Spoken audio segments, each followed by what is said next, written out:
Petrol diesel को लेकर बड़ी खुशखबरी। पेट्रोल और डीजल के दामों में होगी कटौती। वित्त मंत्री निर्मला सीतारमण ने दिए संकेत।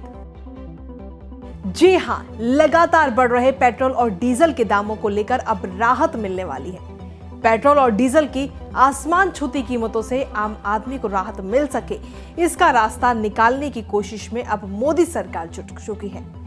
दरअसल पेट्रोल डीजल की महंगाई में सबसे बड़ा हिस्सा केंद्र सरकार और राज्य सरकारों को टैक्स है। ऐसे में सरकार अब पेट्रोल डीजल को जीएसटी के दायरे में लाने पर गंभीरता से विचार कर रही है, जिससे पेट्रोल डीजल के बढ़ते दामों पर लगाम लग सके।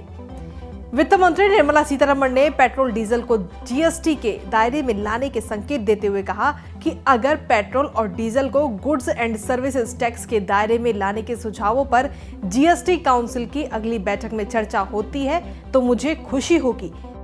आपको बता दें कि पेट्रोल डीजल की रिटेल कीमत में राज्यों के वैट और केंद्र सरकार की एक्साइज ड्यूटी का हिस्सा 50% से भी ज्यादा है। पेट्रोल में 60% हिस्सा सरकारों के टैक्स का होता है, इसमें 36% हिस्सा एक्साइज ड्यूटी का होता है, जिसे केंद्र सरकार की ओर से वसूला जाता है, जबकि डीजल की रिटेल प्राइस में 53% हिस्सा कुल टैक्स को भी होता है। इसमें भी 39% हिस्सा सेंट्रल एक्साइज ड्यूटी का होता है, यानी केंद्र को अगर 100 रुपए टैक्स से मिलते हैं तो उनमें से 41 रुपए राज्यों को दिए जाते हैं। लोकसभा में फाइनेंस बिल 2021 पर चर्चा के दौरान वित्त मंत्री निर्मला सीतारमण ने कहा कि केंद्र और राज्य सरकारें मिलकर पेट्रोल और डीजल पर टैक्स लगाती हैं। हालांकि केंद्र अपने टैक्स कलेक्शन का हिस्सा राज्यों के साथ साझा करता है। आज की चर्चा के बाद मुझे ईमानदारी से लगता है बहुत से राज्य इसे देख रहे होंगे। अगर अगली जीएसटी काउंसिल की बैठक में ये मुद्दा आता है तो इस पर चर्चा करने में मुझे खुशी होगी। मुझे इसमें कोई समस्या नहीं है। राज्य आए और चर्चा करें। जो भी फैसला होगा जीएसटी काउंसिल में होगा। जीएसटी काउंसिल की बैठक में इस मुद्दे को लाना राज्यों पर निर्भर करता है। आपको बता दें कि दिल्ली और महाराष्ट्र सरकार ये सुझाव पहले दे चुकी है कि पेट्रोल और डीजल को जीएसटी के दायरे में लाया जाए। वित्त मंत्री निर्मला सीतारमण भी ये सुझाव पहले ही दे चुकी हैं। हालांकि सरकार ने भी संसद में ही माना है कि उनके पास अब तक ऐसा कोई सुझाव नहीं आया है जिसमें पेट्रोल डीजल को जीएसटी के दायरे में लाने की बात कही गई हो।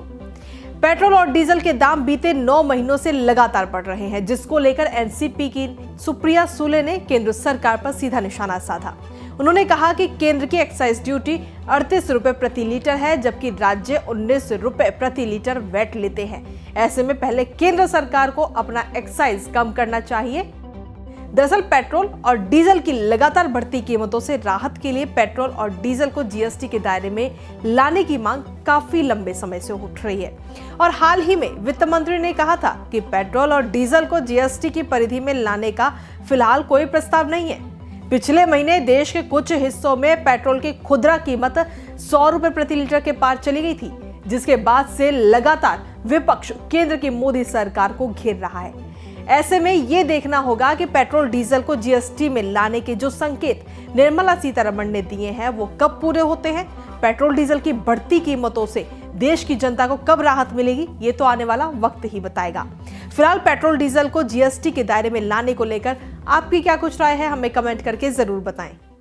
हमसे जुड़े रहने के लिए हमारे YouTube चैनल को सब्सक्राइब करें और नई वीडियो की नोटिफिकेशन के लिए बेल आइकॉन को दबाएं। अगर आप ये वीडियो Facebook पर देख रहे हैं तो लाइक जरूर करें और ज्यादा से ज्यादा शेयर करें। धन्यवाद।